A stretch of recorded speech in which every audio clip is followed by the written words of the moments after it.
really say that I am a hugely sentimental person when it comes to like the new year and stuff. I generally like to stay in and hang out at home during New Year's. This past year though has been filled with a lot of change and a lot of new and really amazing things for me. And I feel really good about coming out of the 2020-2021 era, as awful as they were, in pretty good shape. Definitely better than going into that period of time. And I really don't want to think about that period of time anymore, and I'm kind of looking forward to looking forward. And over the course of the past year, I've found a lot of things that I really like when it comes to taking photos, and it's changed a lot of things in regards to the gear that I have and how I do things. So I'm thinking that it might be fun to do a little state of the film camera collection, go over some of my favorite things that I used this year when it comes to film and photography, and a couple of things that I am looking forward to in 2023.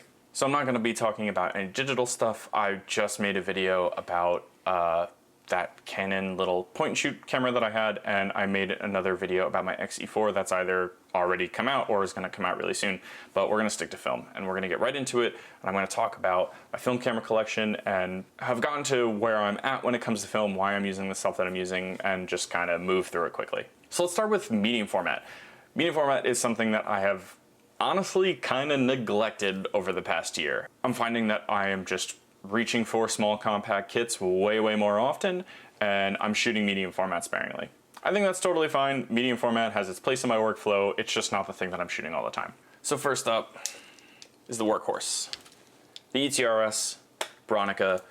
This camera, honestly, as small as it is, it's still really not what I would consider compact. It's definitely more compact than some other medium format camera and medium format camera systems that are available out there. But this camera has earned its spot on my shelf time and time again for just being a workhorse and versatile camera. It does what I want it to do. I get results that I'm really happy with. I love that it's a modular system, and if I want to go small, I can lose the prism finder for the waist level finder and keep things simple. I'm still rocking the same lens kit when it comes to this camera. I have the 50, 75, and 150. They're all great. But one thing that I've introduced into this kit that has been super fun is a modded 220 panorama back. I followed the video instructions of a guy named Trey Brown. I think he changed his YouTube handle to Sand Trout Smuggler. He's the mad genius that came up with this mod. It works great. It's a little janky, but it definitely works. I'll post this video and the link in the description. But long story short, I picked up real cheap beat up 220 back, and I masked it off with some paper and tape, and you pretty much just wedge one of the pins in there so that the advance lever doesn't advance the back, and instead you advance it manually with the crank. And I picked up a little 3D printed mask. I've done a little bit of experimenting with it so far. I've kind of figured out how to make it work as best I can, so I'm excited to use it more in the year going forward. It's been a really good way for me as an ETRS owner to get into a format like panorama. It used to be the case that shooting panorama on medium format just wasn't really economical compared to 35mm, but nowadays with film prices, if you do the math, the shot count that you get with this setup and the shot count that you would get with something like an X-Pan is, I think, just about the same, and the cost per shot is within a few cents. So definitely recommend you checking that out. If you are an ETRS owner and you have like 20 or 30 bucks to spend on a cheap, crappy little 220 back that's cosmetically beat up but still works, definitely recommend it. It's a lot of fun. Next up in the medium format lineup is the beast, the Texas Leica GW692 Fuji. I will be perfectly honest, I have not picked this camera up, I think, more than once this year. It is a superb camera, and it has a superb lens. It's just that I'm finding that the use case for the kind of overall setup for this camera is just pretty limited and doesn't really fit into the stuff that I like to shoot very often. I think the truth that I'm kind of coming to terms with is that I'm probably going to wind up selling it. It's a beautiful camera. You can get stunning results with it with this beautiful lens.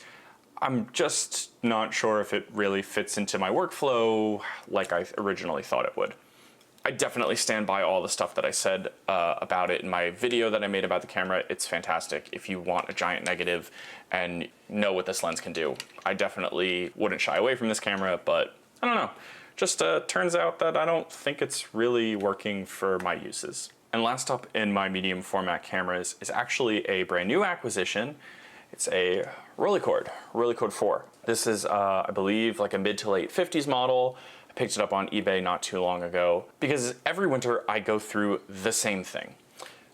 I consider something like a folding camera or a just more compact, small, easier to grab and go medium format camera because generally they are mechanical and work just fine when the temperature dips.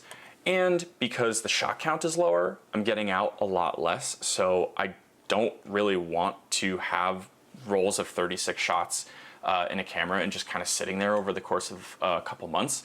It's way easier to get through a medium format roll than it is to get through a 35mm camera roll. I was really excited to kind of get back into the square format and, you know, take advantage of what a TLR is great for. I feel like I didn't really appreciate it as much the first time that I had one. Unfortunately though, I've had a series of mishaps with this camera and I have yet to actually get a usable roll of film out of it, even though I've run 2 rolls of film through it. So when the camera arrived, I unfortunately found that it had a little bit of fungus in both of the lenses. I ran a roll through it anyway, and the developer that I was using was completely exhausted. I got an pretty much entirely blank roll. I had to wait a little while to get the proper tools to take this particular lens apart. Took it apart, cleaned it up, and I mistakenly did not put back the viewing lens correctly and didn't calibrate the focus. I didn't think about it when I was doing it. I had assumed that you just screw it in there and call it a day. And I didn't realize until I was 90% of the way through the next roll. I was focusing and I realized it wasn't focusing to infinity, and I had already shot 10 out of the 12 shots on the roll and completely ruined that one too. So had to take it home, calibrate the focus, make sure everything was in check. One shot that was on that roll, even though it was out of focus, looked like there was a slight light leak, which I'm gonna have to take care of as well. So, you know, this is just a great example of you can't win them all. So I'm hoping to get this thing up and running because I know what these things can do, and I'm really excited to take advantage of, you know, square, TLR. I think it's gonna be a really fun camera to use over the course of the rest of the winter when things are cold and, you know, keeping shots limited. All right, so now let's jump into my 35mm cameras. We're gonna start small. First up, I have my Olympus XA2. This is a zone focus automatic exposure camera that probably needs no introduction. It's hard not to love this camera for its size and the lens. It's very, very sharp. It's so easy to just pocket this camera and take it everywhere. And I think it's a really nice middle ground between a all automatic point and shoot and a more mechanical camera, because you have a dial to advance the film, and you do have to put a little bit of thought into focusing, even though it's kind of hard to mess up. I really have yet to have the camera mess the focus up. It's usually me. And you can set the ISO manually, so if you want to push or pull a roll of film, that's totally easy to do. And despite the shortcomings of the fact that it's a fixed lens and it's not the fastest lens, it's a 3.5 35mm lens, it's hard to deny how useful and great this camera is, especially considering its small size. Next up in the compact cameras, and another more recent pickup, is the Minolta Explorer Freedom Zoom. This is the EX version. It's the slightly newer version. The only difference between this one and the non-EX version is that this has a 75mm lens as opposed to the other one has a 70mm lens on the long end. It's a zoom lens. The reason I grabbed this camera in particular is because on the wide end it's a 28mm lens, which is something that I wish more point and shoot cameras did. I feel like for a point and shoot, 28mm is just so much more usable than something like an awkward 32 to 42 lens that they usually have. And although the lens on this thing is definitely not the best, it's not the sharpest, it's perfectly usable for a point and shoot and the type of shooting that you would do with a camera like this. And this camera's fun. It's just got a lot of features. It's got a panoramic mode, it's got a date back, it's got a couple different shooting modes. It's just easy to pick up, have a good time with, and it was cheap. No real complaints, despite the lens not being the sharpest. So next up is the camera that, for me, made me really fall in love with the way that I really like to shoot now, and it made me realize how much I like simple mechanical cameras. Canopy is a 35mm rangefinder camera, interchangeable lenses, LTM mount, that's M39 like a thread mount. Viewfinder has 35, 50, and 100mm frame lines all at once, all at the same time, but it is a 1-to-1 viewfinder, which is very, very cool. It means that you can focus with both eyes open and still see the split image in the rangefinder. Shooting with this camera made me realize how much I like that more pure shooting experience of a all-mechanical, meterless camera, especially a rangefinder. I realized I really love rangefinders after having this camera, and I really like what they work for. And of course, there is the very solid build quality and the access to a really good lens system.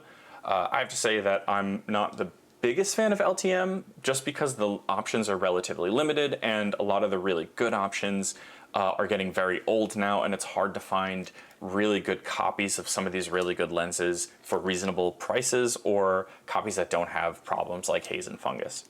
And after really falling in love with this camera, it inevitably led to my next camera. This is my Leica M2. I really haven't talked about this camera a lot on my YouTube channel since buying it, even though it is probably my most used camera, but I don't have much more to say other than it's incredible. I mean, I absolutely love it. It was worth every penny to me. I mean, the build quality is superb. I love the experience of using this type of camera, just going without a meter. It's not that intimidating. If you're thinking about it, you should definitely do it.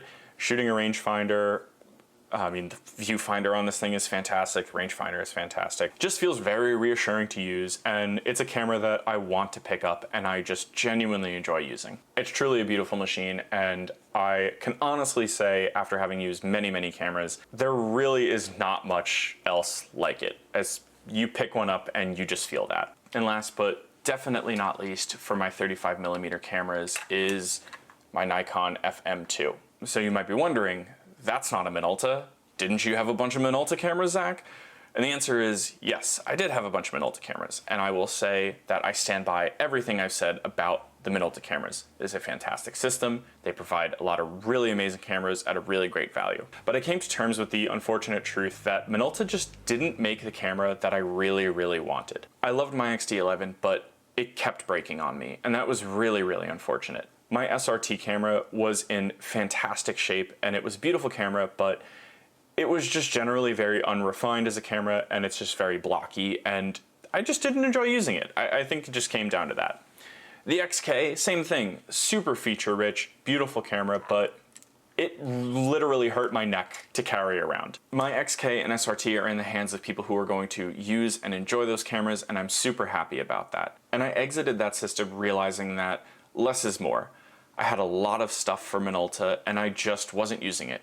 And I found that I just didn't have a need for this giant lens kit and all these cameras, and the unfortunate reality is that Minolta never made a small, fully mechanical body. Their only fully mechanical body, as far as I know, was the SRT cameras, and those are not small, those are not compact. And that's what led me to this Nikon. And it's everything that I liked about my Minolta cameras, just in a different name. It is very solid feeling, the build quality is very, very good, but it's small, it's compact. It is not a big camera, it takes up a very small footprint. Even though it does have a meter, it's fully mechanical, so if the battery dies, I can still shoot the camera. I don't need to worry about batteries or electronics. It's a huge weight off of my shoulders not having to worry about those things anymore. And with this camera, I built a very small, compact lens kit. I have the 24mm f2.8, the 50mm f1.8, and the 105mm f2.5. They're all small, they're easy to carry around, and they fit all of the kind of focal lengths that I like to use on a regular basis. So next up, I want to talk favorites. These are just the things that I grabbed the most often. These were the things that I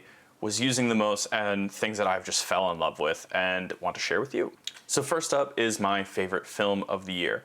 And this is not a groundbreaking choice, this is not going to surprise anyone, but it is Ilford's HP5+. This is definitely one of those standard choices. This is definitely one of those all reliable films. But the reason that I have found that this is such a go-to for me, and I am just burning through rolls of this stuff left and right, is because it is incredibly versatile. Being able to push this film and pull this film left and right means that I have options for shooting, and I love that about HP5. I don't think that you can deny that the ability to use this stuff in any situation possible means that it is still just a great value just in terms of versatility. Hard to go wrong. Amazing film. I'm probably gonna just keep shooting more and more of this stuff. Next up is my favorite accessory of the year. And my favorite accessory is a bag.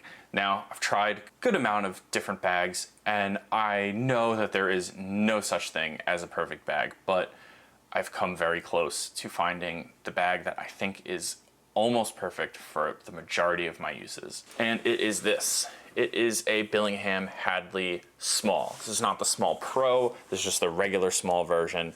I picked this up on eBay used for probably about half of what it retails for, and I have to say it was worth every penny, and it would be worth every penny at retail as well. These are handmade in England, and the quality of the materials is just top notch. It's waterproof. It's got like this canvas that has I guess a rubber lining in between layers of canvas. The leather and brass accents are just really lovely. And overall, it just feels like a well-made piece of kit. I have had a hard time kind of settling on a quick, relatively small grab and go type of bag, mostly because most camera bags are styled like camera bags, and I hate that. They're overly techy, they're too much, they scream I am a camera bag, and I don't want that. I'm definitely someone that values aesthetics. I love clothes and fashion and all that stuff, and I've talked about it a million times. And I feel the same way about my camera bag. This bag is hands down one of the best looking camera bags that I've ever come across. And in my eyes, it also really doesn't scream like, hey, I'm a camera bag. It feels just kind of like your classic messenger bag. And overall, the size is just about perfect. It's not big enough that you can fit like really large camera kits, but I tend to really only work with one body and maybe one extra lens on top of the lens that's on the camera. And this is more than enough for that. I've been able to carry multiple cameras in this bag before and kind of stuff it to the gills with the things that I need, but it's obviously not a backpack and it's not gonna fit that much stuff. I think if you're the type of person that wants to go light, but feels like the more minimalist bags or kind of bare bones bags or really tiny bags is just not enough, this is a really great option. And lastly, my favorite camera from this year, my most used camera, is the obvious choice. I'm sure you've all seen this one coming. It's my Leica. I love this thing. I used it so much this year. I'm gonna use it a ton more. Again, not much else to say other than it's a beautiful machine, and I totally see why people, fall in love with these things. I shot an entire project with this camera this year, and I'm, working on it now. It's something that I'm looking forward to finishing up soon, but it was just a camera that inspired me, and it's a camera that I just want to reach for. It's a camera that I look at and say, yeah, I wanna grab you and take you. And it's just beautiful. It's a wonderful machine, and I can't wait to use it more. Quick couple of honorable mentions. Just wanted to shout out 2 lenses that I really enjoyed using this year. First up is a digital lens. This is the Fujifilm 35mm f2 for my Fuji X-E4. This is just a fantastic little lens. Love the image quality, love the size. Autofocus is great, superb. I think I paid 250 bucks for it. At that price, it's an absolute steal. If you shoot Fuji, this is, I think, a must-own. And also we have my Nikon 105mm f2.5. The reason I bring this lens up as kind of an honorable mention is because I really don't get along with telephoto lenses or even short telephoto lenses. I find that anything after 50 I just don't really care to use. But something about this lens just really clicked with me. I think it's just the size and the overall form factor. I find that it's easier to carry around, easier to use, and I've slapped it on my Nikon a couple of times and I've really enjoyed using it. My copy's not in the best shape, the aperture ring is a little stiff, but that really doesn't matter to me. I've used it a few times and I'm excited to use it more. For the last part of this video, I wanted to look forward to the future. I have 3 things that I'm personally excited for when it comes to photography and film photography, that the first 2 things are personal to me. One of which is getting to know the square format. I've always been on the fence about square. I've seen it work just so exceptionally well in a lot of ways, and I've used it myself and really want to get to know how I can make use of that format and how I can really hone in on the advantages that that format presents and make great images in the square format. It's a new fun challenge for me, and I'm hoping to get better at it over the course of the year. The second thing that I'm excited about, and this is another personal one, is I'm excited to finish my first photo book. I've been working on a photo book since the summer. Some of the finishing stages have taken me a little bit more time because it's stuff that I'm not really good at, stuff that I'm not really used to, but I'm getting towards the end and I'm hoping to have a test version of the book in my hands soon, and I'm hoping to make the book available to people. It's a project I'm really excited about. It's a project that I worked really hard on, and I'm excited to finish it, and I'm excited to do another one. It's been such a great experience. If you are a photographer and you do photography, you should pick a subject, you should pick something, and you should make a book about it. You should try to photograph and make a story with your photographs about that subject. It's a great experience, and I'm loving every second of it, even though it's taking a little bit longer than I had hoped. And lastly, the thing that I'm excited about is just the future of film in general. I know that the film world has been filled with ups and downs over the past couple of years, but I think overall we're trending positive. I'm trying to look at this from a much wider point of view, looking at the overall trend, and kind of like the stock market, right? You're gonna see a lot of this, but overall we're moving up. I think with Pentax's recent announcement that they're shooting for manufacturing new film cameras and Leica re-releasing the M6, I mean, those are big deals. Those are huge, huge things. These are steps that a couple years ago, no one really thought was ever gonna happen. And despite pricing and, you know, maybe film not being the cool new it thing to do right now at the moment, I think overall we're gonna be in a good place as a film community. I think the future holds a lot of really exciting, awesome stuff. And I hope that you feel that way too. I hope you're not discouraged. I hope you're not down on film. I hope you're excited about film, and I hope you're excited to see what the future holds. But anyway, thanks for sticking around for this kind of casual, fun little New Year video. I hope you have a wonderful and happy New Year, and I hope the future has lots of great stuff in store for you. Anyway, I'm Zach. Thanks for sticking around. I'll see you next time.